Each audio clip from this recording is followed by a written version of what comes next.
The information provided on lifeinterruptedradio.com is for educational purposes only. Welcome, everyone, to the Autoimmune Hour, Surviving to Thriving with Sharon Sayler. And oh my goodness, I'm so happy to be with you here. We're pre-recording today, if you can't tell from the bright sunlight on both our bright, shiny faces, if you're watching us on video. And I know for those listening in podcast, you can't see that, but we're sitting here in sunlight today, which is awesome. And I am here with my dear friend, Terry Wildemann, and we both found ourselves in South Florida at the same time. So I was so excited. We said, let's record a show. So that's what we're doing right now. And Terry has this awesome gift, and she is the founder and a lead consultant for the company called Intuitive Leadership. And she has awesome books, business books about leadership, but she also has a lot of insight into trusting your gut, trusting intuition. And that's one of the things I say helped me become a thriver, was listening to myself when someone would give me recommendations, whether it was Eastern medicine, Western medicine, some sort of other thing, trusting my gut, because I did do some things that are considered unconventional. So today we're going to talk with Terry about what we called together, we said, coming out of the closet.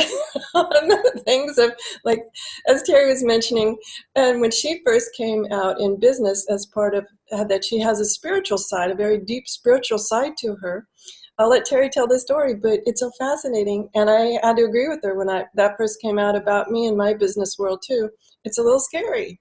So welcome, Terry. Thanks for being on the show. Oh, thank you, Sharon, for inviting me. The way this all landed is so much fun. And I'm sitting here in the backyard of my parents' home in this beautiful, beautiful, wonderful energy. And intuitively, I knew I needed to come out here, and it's a beautiful breeze going by.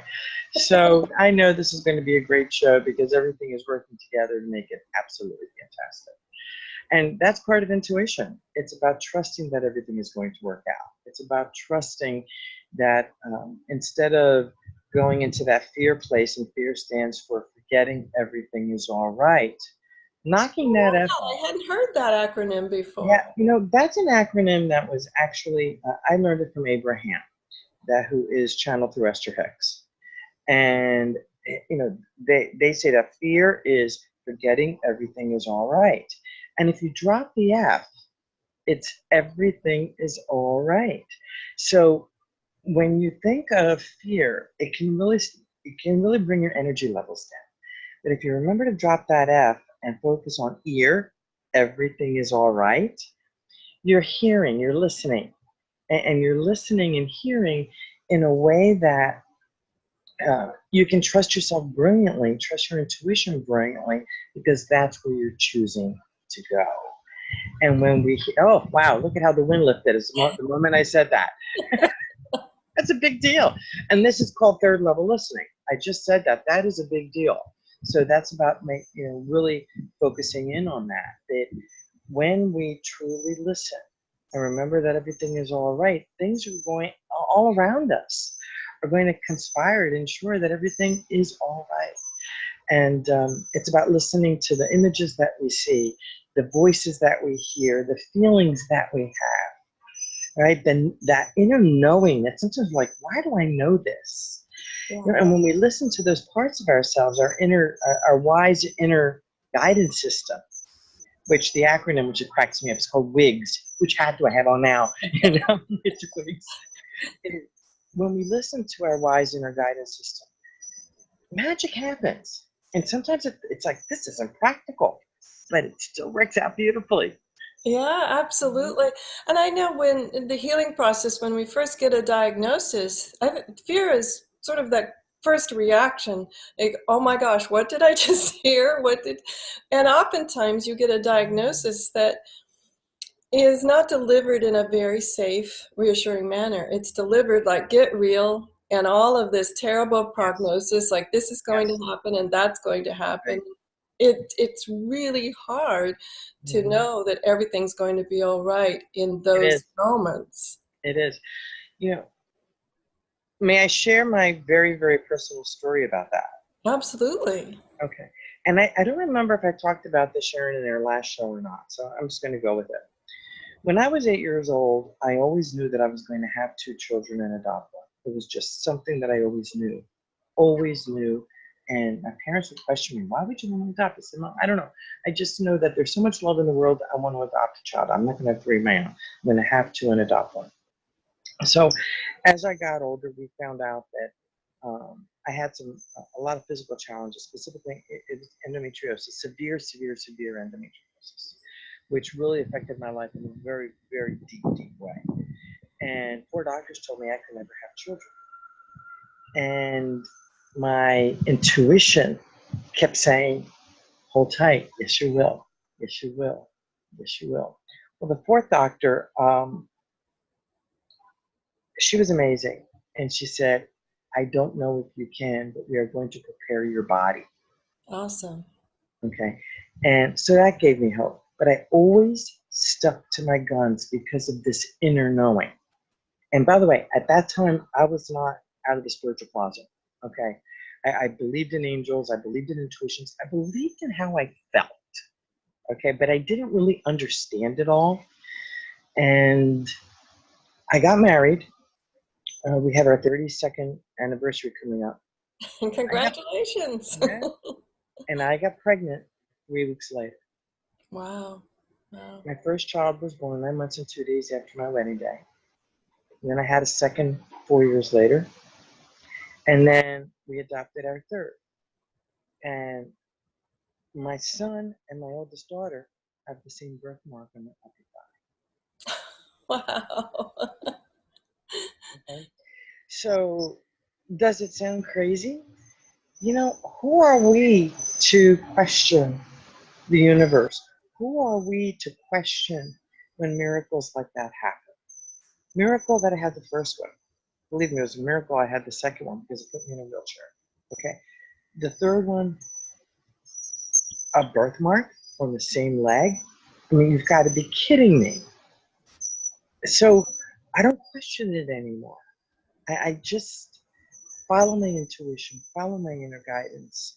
And as practical and grounded as I am, I know that when I don't listen to those intuitive hits, I always regret it. Always. Awesome. Yeah. Not too long ago, a dear friend shared with me this concept of, and go with me here, Terry, that the body is an anchor for the spiritual being. And I was so impressed by that. And I got to thinking, and now you just shared what the doctor said to you. We have to prepare the body.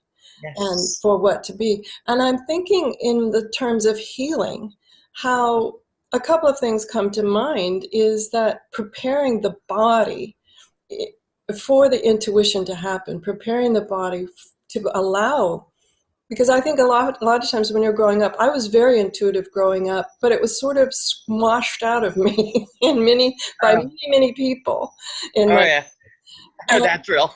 Yeah, and it took a long time to come back to that place of like, no, I know. And you had mentioned also in telling your wonderful story there about listening to your body. Yes. And that when we're going through what I'll call the world of recovery from autoimmune, that too is often smoshed out of us by doctors saying no. I remember having side effects from medication. And the doctors one of them was hair loss, which is so obvious. It's like, it's coming out in clumps. And they have the nerve to look in your face and say, that doesn't happen. And I'm like, not only am I not then you begin to question yourself. And that's so unfair to be put in that place of questioning yourself when it's obvious your hair is falling out in clumps. Well, talking about hair falling out in clumps, right after I started my leadership center, I owned a leadership center from 2001 to 2009. And I want to say it was maybe a year and a half, 2 years afterwards. Things were tight. I ended up opening my leadership center 10 days before 9/11. Wow, and I'm a trainer, and it was a professional development organization. Everybody cut. Everybody cut. Everybody. And so it was challenging to get contracts and keep the overhead going. So I went to Hawaii and came back and went to go get my hair cut. My hairdresser screamed. I'm like, what the heck? I had short hair, but what happened was it was the way it was cut. I didn't see that I had a hole about this big in the back of my head. Wow. And for those that are listening to the audio, it was about 2.5 to 3 inches round, a soft spot back here, and it was alopecia, stress history. I'm saying it's stress-induced alopecia. So I went to the doctor, to the dermatologist, and he said to me, "Well, that's not even going to begin to grow back until a year from now, at least."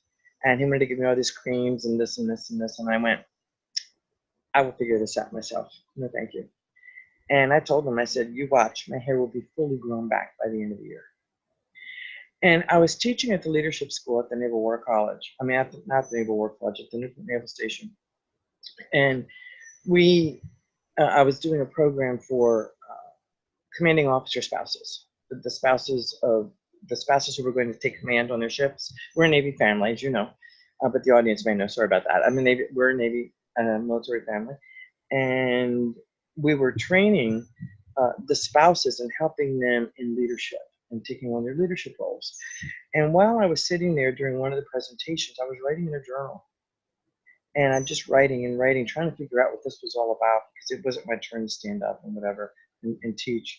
And all of a sudden, I wrote something, and the back of my head started to scream. It was very hot. It was like a poker Wow. was back there. And I looked at what I wrote, and it had to do with money. It had to do with finances. It had to do with not believing enough in myself that I would be able to attract what I needed to attract. And I realized that every time after that, and it's still a little hot back here, believe it or not, that's my cue. When I'm not behaving myself, maybe it's about talking, maybe because we're talking about this, but it's right in this one spot here. It gets warm anytime I start to talk about money. That's how powerful the body is. And within a year, I trusted, I listened, everything fell into place. My hair grew back, as I told the dermatologist who refused to believe me. And it was because I trusted my intuition and I'd listened to the messages that my body was telling me. Right. Look, so look at this crown chakra. This is the third eye. What do you not want to see? Crown chakra going up. This is the third, in the third eye. What did I not want to see? And this part is connected right to the third chakra. And then going up to the top, the crown chakra, connecting with above and not listening to my intuition. And I realized when I put two and two together, I went, I'm not walking that talk. That's awesome. And also listening to your own body in other places or having friends. I've told this story before, but share it again. Is for the longest time, a few years ago, I was having trouble with my shoulder and I couldn't figure out why. And I have a dear, dear friend who's been my massage therapist for 35 plus years. And she's working on it, trying to loosen it up. And finally, she gets an intuitive hit. And she says, well, Sharon, if we take the knife out of your back, everything will be fine. But then I thought, well, why do I have a knife in my back? And as I went through my journal and replayed what had been happening during these times, I realized there was a specific pattern to it. And then once I saw the pattern, I was like, oh, I get it. And the shoulder's been fine ever since. Exactly. The mind-body connection is so powerful. And when we go into that fear place and don't listen, who's responsible for that? We are. So if we really listen, I love Louise Hay and her work, You Can Heal Yourself. I really, really do. And she opened the door for me of helping me understand, she and Abraham, helping me understand that our health, we really can manage our health. And one of the things that I realized was I was constantly talking about every ache and pain to everybody that would listen.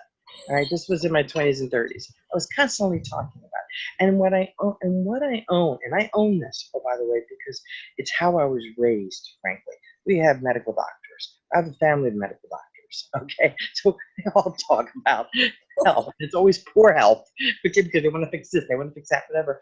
And what I realized was I was constantly talking about poor health. And when I listened to Louise Hay and I'd listened to Abraham, what I realized is that's what I was putting my attention on. I wasn't putting my attention on attracting great health. I did, by the way, with the endometriosis, I did. I wanted to heal it very badly, and I would pray for that. But it wasn't until in my 30s when I was introduced to both Louise Hay and Abraham that I really started to get it about what we talk about, what we constantly focus on, we expand. Mm-hmm. Okay. And the more I stopped talking about poor and ill health and only focused on great health with the way I spoke, with the way I acted, being in complete authenticity and integrity, following the 4 agreements, for example, the more I followed that kind of lifestyle, the healthier and healthier and healthier I have become.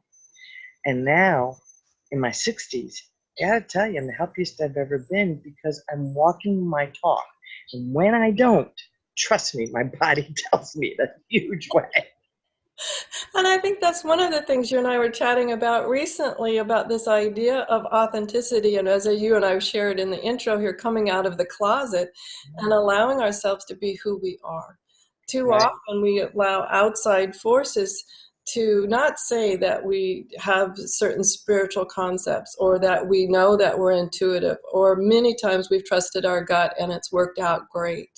Mm-hmm. Or the times that we can reflect back when we didn't trust our gut, we heard the message and we didn't trust our gut, it didn't turn out so well. And Okay. oftentimes we allow others to, as I use that word, smosh it us back into inauthenticity. I love that word. And I'm thinking of a time, this was a few years ago, I was driving on a very narrow 4-lane road. It was 4 lanes, but they were very narrow, the kind that make you a little nervous, that people are a little too close. And I kept hearing in my mind, move right, move right. And I didn't. I kept arguing like, no, then I'm too close to the parked cars. I'm worried that I might, skid across these parked cars. No, I want the center lane here. And this went on for, it seemed like a long time, but reflecting back, probably 5 or 10 seconds, this internal argument. Lo and behold, there was a car in that lane, stopped to turn left. I stopped, everything was fine. And 2 seconds later, a 5-car pileup pushed me into that car in front of me. And that from then on, I just, now whenever I hear that voice going, move right or do this or do that, I don't argue. I'm just, okay. That taught me a valuable lesson. I have a very similar story, which actually happened 30 years ago. We were stationed in Alexandria, Virginia, and I went out to, I took my dog, my 10-month-old, to a Chinese restaurant to say goodbye to a friend because we were being stationed to Naples, Florida. And when we left, I put her into a little car seat, and at that time they're not like the car seats of today. It was this beige looking bucket. I call it the bucket, and it was a bucket. I got her in there nice and tight, and I pulled out. I hadn't had my seatbelt on, and I pull out into a pretty busy street, but I'm hearing, put your seatbelt on. I'm like, yeah. The inner dialogue you were just talking about. And I pull back into I pull out into the street, put your seatbelt on. Yeah. And I'm ignoring it. Finally, the 3rd time, it was so loud, I got yelled at. Put your seatbelt on now. I put my seatbelt on. Okay, do it. I was at a light. I'm doing it. Okay. So I went forward a little bit, and there was another intersection. I was at a 6-lane intersection. Okay, I was crossing the intersection, and of course, there goes the there goes the air conditioning. I hope you can still hear me. So as I'm crossing the 6 lanes, the light turned green. I went through, and all of a sudden, my car was stopped. My face had hit the steering wheel. I looked up. I was sitting under the light. It was green. And attached to my car was another car. Wow. And it had taken off my whole front end. And it was a 19-year-old drunk driver that hit us. Wow. And luckily, we were both okay, beat up, banged up. But my daughter had contusions all up and down her little body. And I had just gotten out of a neck brace because I had been rear-ended the year before that. So they just stuck a neck brace on me and slapped me down, and bada bing, bada boom. And I was thinking, as they were rushing us to the hospital, what would have happened if I had not listened? Because in those days, cars did not have airbags. Right. Right. Well, So I listened, just like you. I listened. Thank God I listened. absolutely. We need to take a quick commercial break, and when we come back with Terry, we're going to talk about what it's like when you first agree with yourself that you're going to start talking about your authenticity, who you really are, and being transparent and vulnerable with that. So we'll be right back. And Terry's been sharing with us what it's like to trust your intuition, trust what those messages are, listen to not only yourself, but whatever else is happening, as well as we've been talking about how scary it is when you start doing that. And I'll say my word for today has been smoshing. I don't know where that's coming from, but how sometimes outer forces try to smosh you into their reality. Like I've, Terry, been told the phrase numerous times, get real, Sharon. Yeah. Because when I told them I did not agree with their diagnosis, and I had to be very careful with how I said that, because I agree that yes, currently this moment I have a problem. This is not good, right? But it was the continuing diagnosis of get real, Sharon, this is your life, this is how it's going to play out, and it's always really awful. And when I said no, that's not going to be my life, it was really hard. People kept telling me, Sharon, get real. As if that was going to make me well. It didn't, that intuitively didn't make sense to me. Intuitively, it makes sense to keep it in the positive frame, that this is a momentary experience I'm going through. And so let's talk about how are some of the ways, we're going to use the word, how did you come out with your spirituality and your intuition? Because I know in business, sometimes that's really frowned upon. It really is frowned upon. And what often happens is we get smoshed, to use your words, in the workplace. And whether you're in a business meeting, and that's what the book, The Enchanted Boardroom, is about, to teach people how to tap into their intuition, to understand how to integrate the practical and logical with the emotional, the energetic, the intuitive, and the spiritual, so that they're working on all cylinders. Because when you do that, you're using all of your gifts, all of them. The practical mind cannot be put aside. That's not where I'm going. I'm talking about including it and bringing it together, smoshing, to use your word, smoshing it all together in a really beautiful package where we pull on each of our gifts at just the right moment in time. And when it's all integrated, we become very, very powerful and own who we are as individuals. And it took a really long time for me to get to that place. Even though I've been teaching intuitive leadership since I opened my center in 2001, even then there was always this huge fear. I'm not going to kid you. It was this huge fear about being taken seriously, not being believed. I had one training program end that I ended because one woman in this team building training program was so fearful that I was creating a cult, because the word holistic was in my name at the time. It was called the Winds of Change Holistic Education and Leadership Center. She was so convinced, and what happened was it became insidious. She infused the rest of the people on the team, and there were people who really wanted to stay there, but they made it so miserable for me to be able to train. It was basic communications and leadership. I'm like, you know what? This is too hard, and it doesn't feel good. And I went to the town administrator and said, I'm done. I'm not doing this. Your people are, they were very pessimistic, very, very skeptical, and it was very difficult. And this was in I don't know, maybe 2006, 2007. So when I closed the center, I constantly had people saying to me, Terry, I was ahead of you're ahead of your time.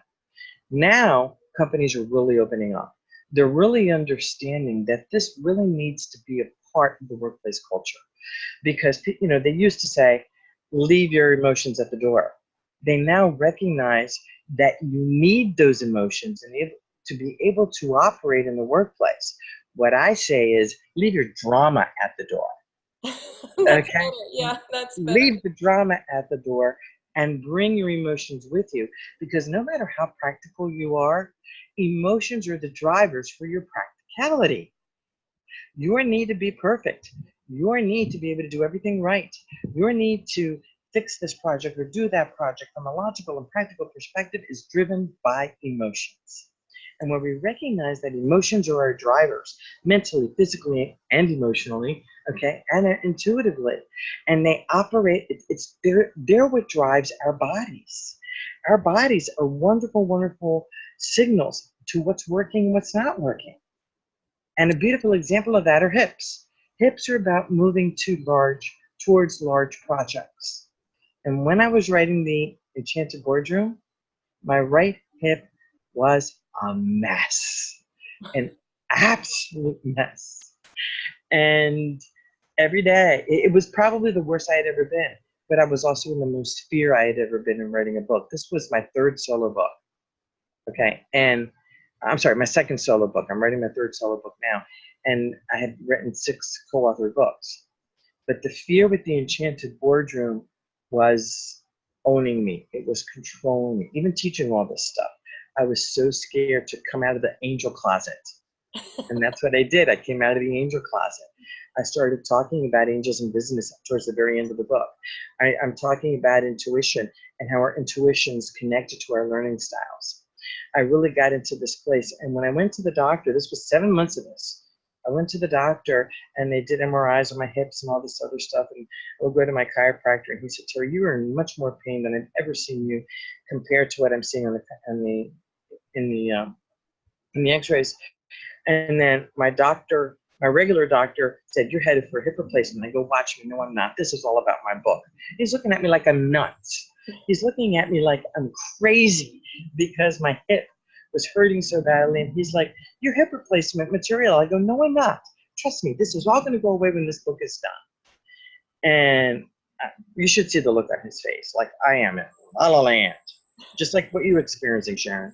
Yeah, And sure enough, a week after I turned in the manuscript, guess what? Like magic, it all went away. It absolutely. all went away. So when we listen to our intuition, I mean, imagine if I had allowed them to cut into me. Imagine if I had allowed them to do a hip replacement because they wouldn't believe me. No. Why? Yeah.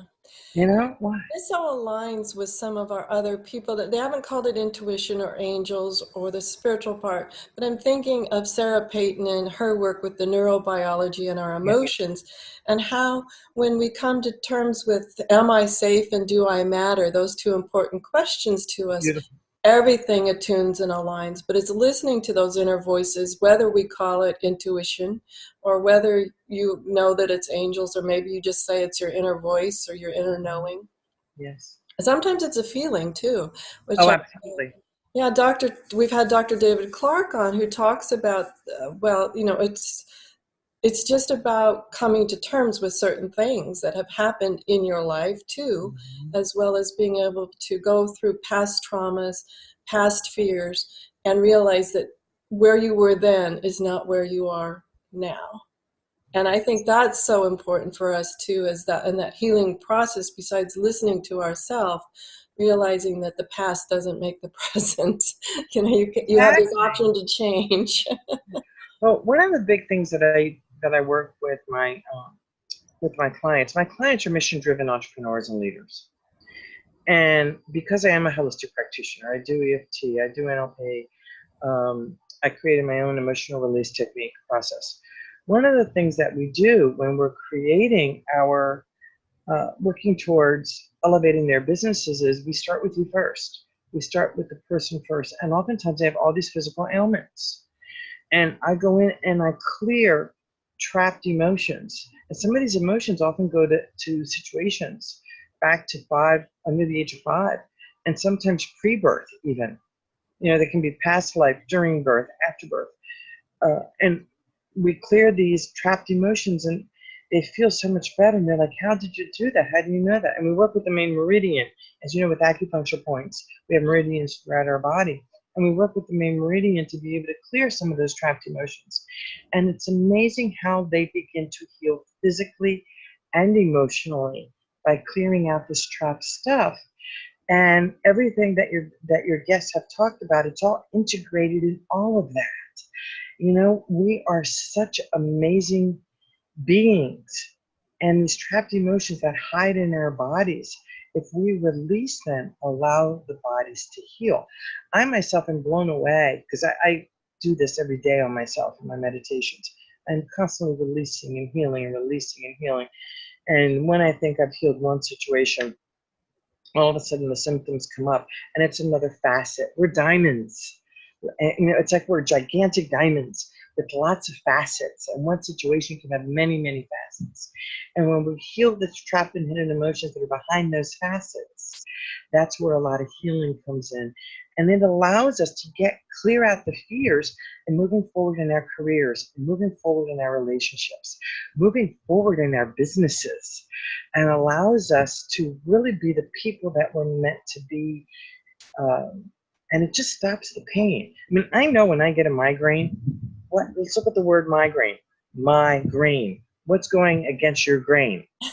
That's a nice reframe. And when I get a migraine, and believe me, I get them.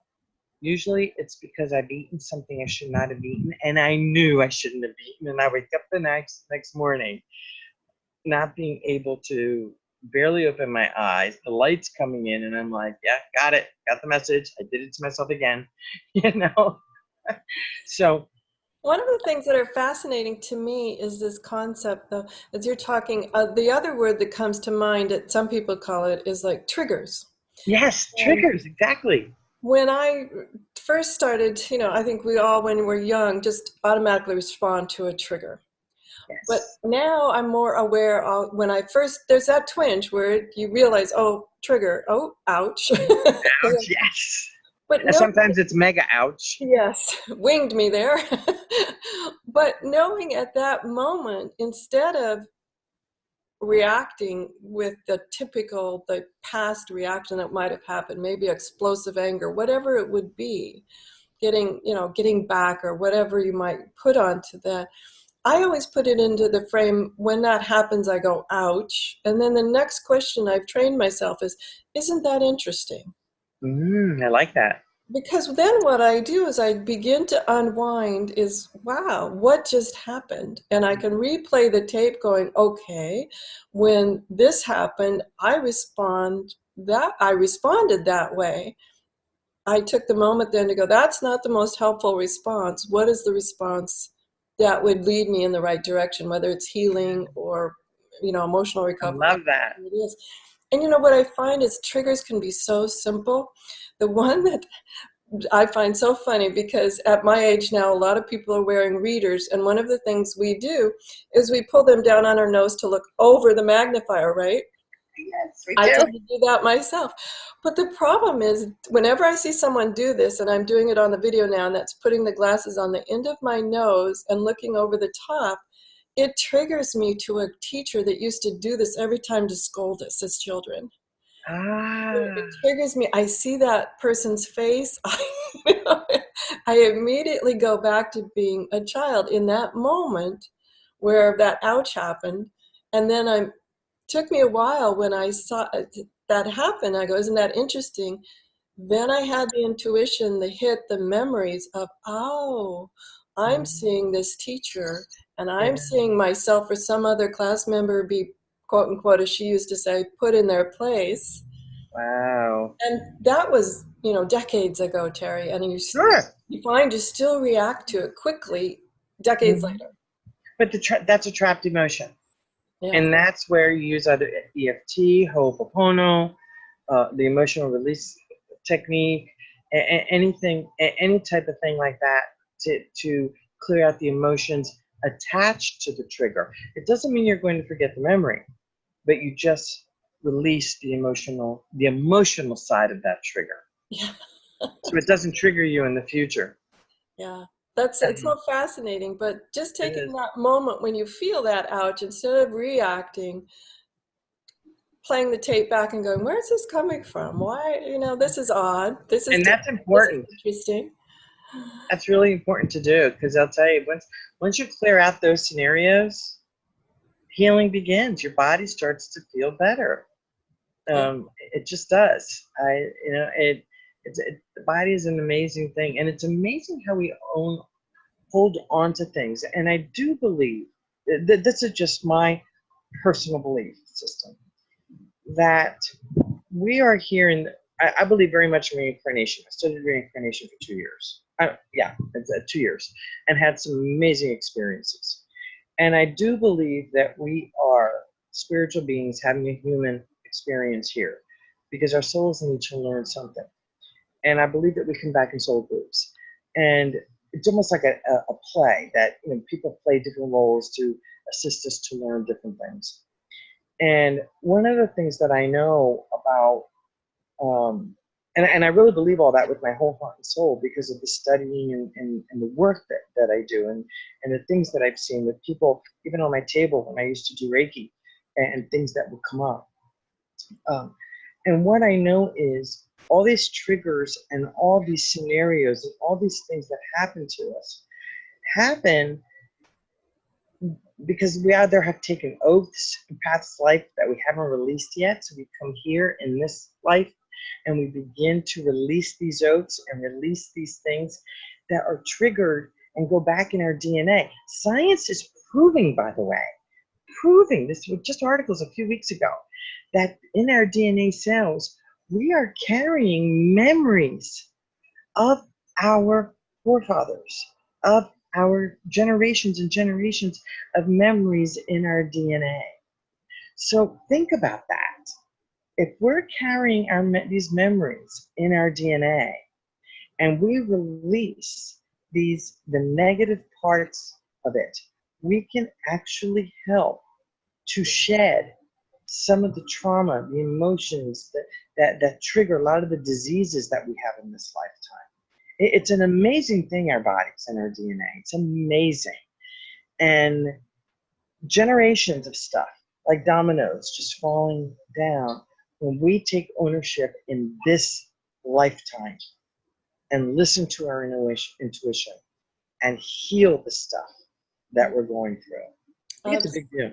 Yeah, it is. We need to take one last quick commercial break, and when we come back, we're going to talk to Terry some more about trusting our intuition and whatever other rabbit holes we find. So we'll be right back. Been a lot of them. And some of the things we've been talking about, and I know Terry and I love to go down rabbit holes too.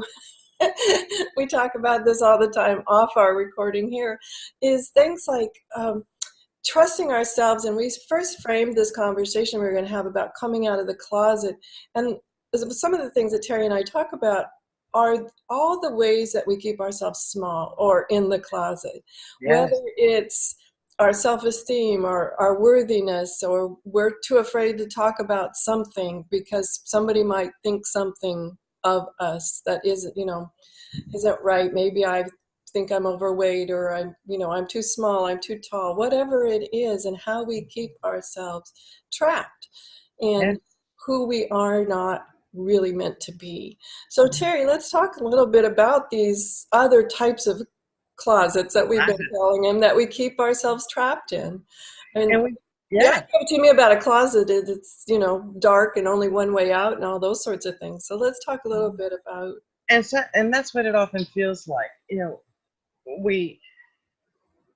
I use the term closets globally because there are so many different types of closets, and we each have different closets that we need to open the door to.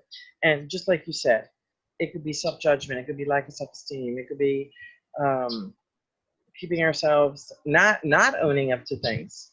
These closets can be all-encompassing, and we can feel very lonely and very tight in these closets. And some of these closets can be really, really huge, and some of them can be very, very small. It all depends on who we are and how big the situation is. And I know for myself, I kept myself in the intuitive and angel closet for a very, very long time. And I came out of the intuition closet first because it was safer to talk about intuition in the workplace. People talk about, oh my gut, I feel it in my gut. That's a common term in the workplace. In corporate America, it's safe to say, I'm listening to my gut. And in the military, listening to my gut.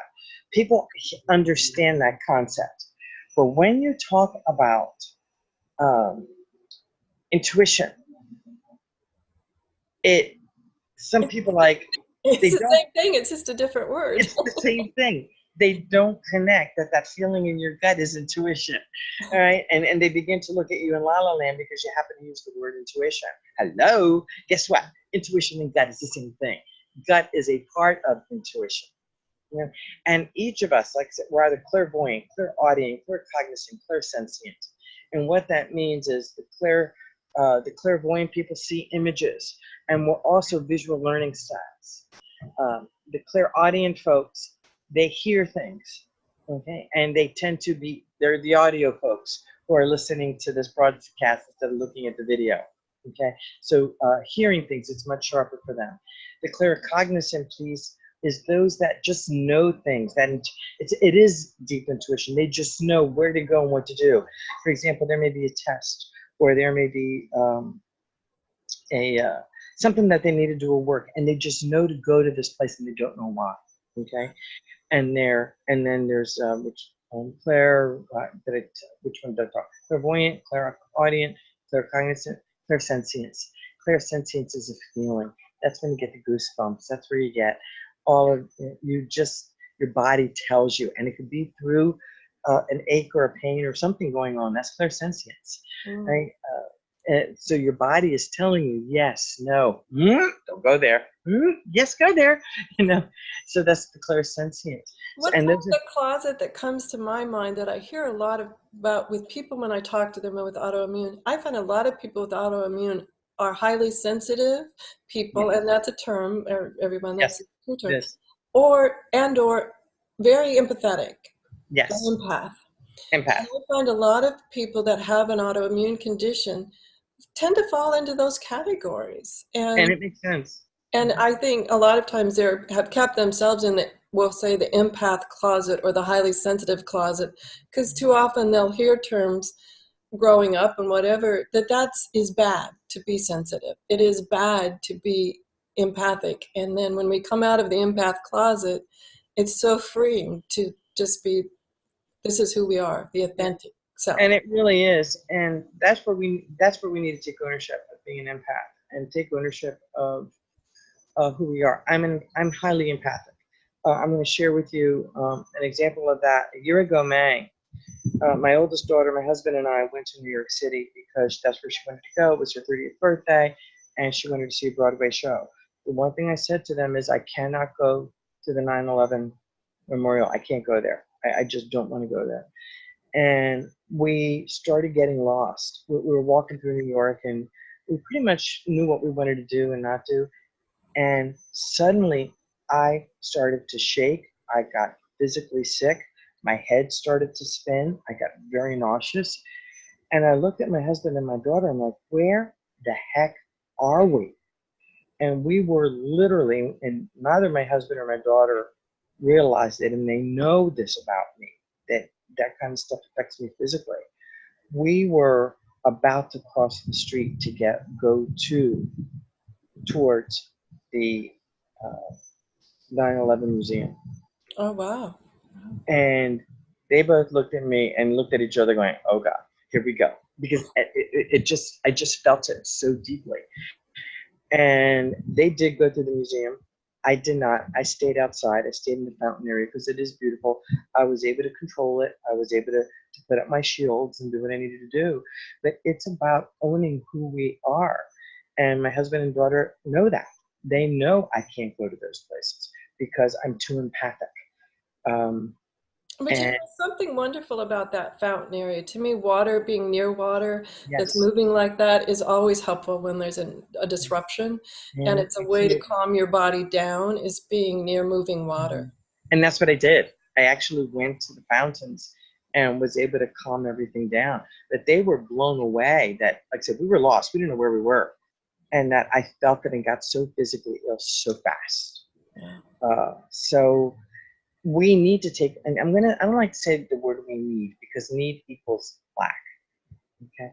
When we take ownership of who we are as individuals, regardless of what others say, it's who we are. And when we own who we are and really step into our power and let go of what other people are saying or their thoughts, feelings, or emotions, next, hey, this is who I am. This is who I am. And, you know, too much, and you and I started talking about this with being empathic and listening to our intuition. 2 months ago, I was sitting on the couch, and I know I've been nudged a lot lately to come out of this angel closet, and I did come out of it with the Enchanted Boardroom, but I wasn't owning it because I was still too scared. Okay. And 2 months ago, sitting on the couch, the next thing I know, my Facebook page, Angels in Business, popped up. And it just came. I'm talking in an hour and a half, I had created this whole page called Angels in Business.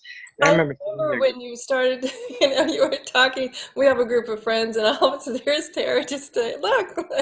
And you know what was so awesome? I remember that so clearly, Terry. You were transparent and vulnerable, and yet, scared out of my gourd. yes, but you had, this is the awesome thing I think is important for people to realize. A lot of other people at that moment validated and came out of the closet at that moment They too. did. It Oh my was gosh, like this they did. group, like, oh my God, And wow. they were like, thank you, thank you. Yeah. Yeah, and then that changed. I knew Angels in Business wasn't quite right. It was just listening to the nudge of getting things done. And then it changed to Powered by Angels. And I knew that still wasn't it, but it felt really good because I walk around in my mind's eye, I'm powered by angels. I'm powered by angels. I got this. I'm powered by angels. And then I expanded the name of the page to Powered by Angels and Intuition, because some people are going, and that happened after I did a speech in New York where I talked about trusting your intuition to succeed brilliantly. And sure enough, one of the women there, she could not stay for my specific speech, but she was watching it online. And she sent me an email saying, you are professional, you are grounded, you are just tuned in, on and on. Beautiful, beautiful, compassionate professional was really what came up. And she said, I got the intuition piece. I'm right there with you. But when I saw this grounded woman talk about angels, you threw me. Because the people in her world who talk about angels are very, what she said, these are her words, woo-woo. Yeah, that's a And common word we hear. yeah, woo-woo. And she said, but coming out of your mouth and my sharing the stories that I shared, she said, you have given me pause, and I am now rethinking things, looking at things. Mm. So, because I shared two very powerful stories, one of them was the one that I shared earlier in the show about the getting hit by the drunk driver, and another one was when I sent the same kid, 30, a couple decades later, when she was going to college. I sent her to college 5 hours away, and I asked the angels to protect her as she was driving home. And I had an image when I was folding laundry in the den of Archangel Michael with his hands out like this, directing her butterfly just landed on my finger, directing her red Impala, and an angel on either side in the back. And I could see Archangel Michael's dark hair just flowing behind him, and they're moving this car. And I just sat down. I was like, oh my God, what is this? And it took about 5 minutes. I knew I couldn't call this kid. And 5 minutes later, she called me and she said, Mommy. And sure enough, there was a tire on the left side of the road going down the New Jersey Turnpike. She was doing 70, 75. And she said, I have no idea how I got to the side of the road. Wow. And I said, I do.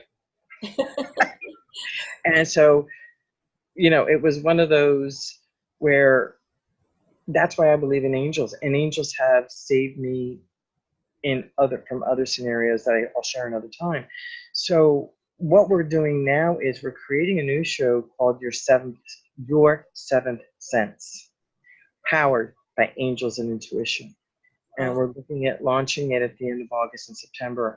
And we're going to be talking about these types of things and talking about incorporating this very powerful gift that everyone has in one way, shape, or form in the workplace, in corporate America, in our personal lives, in our relationship, when we play, and just learning how to listen to our intuition so that we can live a very strong, powerful, and truly integrated lifestyle. Um, One of the things I want to reflect back on for people, Terry, that I know this has all been very powerful, but I also want to reflect back on for just the few minutes we have left, making time for people to know how to get a hold of you too. But if you listen to Terry's story there was an understory there of it was a process. yes. It wasn't just a bam, a big bang moment where it all came into clear view. As she talked about the naming of this process, how it was a process. First the idea, and I find healing that way too. Yes, we can have miraculous healings. There are documented where people are one moment and the next they're fine. But most often, even in the healing process, it's a process. The body continues to heal, the mind heals, the emotions heal, and we continue to transform to now where Terry has this awesome show coming up, and I equate that to how we heal, that over time it transforms to be what it's meant to be. And what's interesting is the more I am owning that side of myself, the better and better I am feeling. Yeah.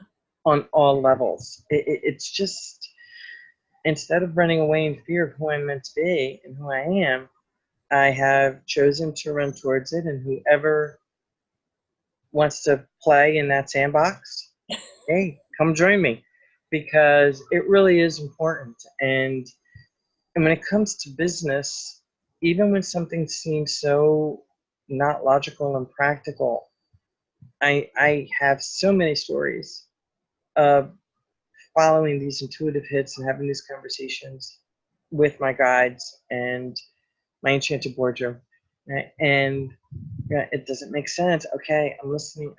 And what truly doesn't make sense ends up being the exact thing that we need in order to be able to move a project forward. It's just amazing. So imagine an entire team that allows themselves to use all their intuitive gifts. What would that look like? Yeah. True. It's awesome. Too often we try and talk ourselves out of things. Even before other people try and talk us out of it, we're trying to talk ourselves out of it. Too That's often, right. like, oh, well, that can't be. Like your vision with your daughter and the tire. I mean, how often would most people just go, what? Well, that's weird. That's just some movie I remember, or some strange deja vu thing or something. Anyway, I want to make sure that we have enough time for people to know about how to get a hold of you. So we just down to the last couple of minutes, Terry. Be sure and share about how people can find out more about you and your books and your work. Thank you so much. Well, they can type in my name, Terry, Terry, Wildemann, Wildemann, and they can see the Enchanted Boardroom, Unlock the Power of You, and I think you can still get 1-800 courtesy connecting with a winning telephone image on Amazon. And they can connect with me on Facebook at Intuitive Leader, on Twitter at Leader Intuition, and on LinkedIn at www.linkedin.com/IN Terry Wildemann. My website, I'm not really quite sure what's happening with that at the moment. It's intuitiveleadership.com. Unfortunately, it went down yesterday, so we're going to be moving it to a new server. So if you go there right away, if you don't see it, we just haven't gotten it up yet. So it's intuitiveleadership.com. Awesome. Thank you so much, Terry, for sharing with us. And it's a joy to see you down here with me in sunny southern Florida for the time being. And I'll tell you, it's been a blast here because I'm watching the salamanders, the butterflies. The universe has been literally working with this conversation in ways that you cannot even imagine.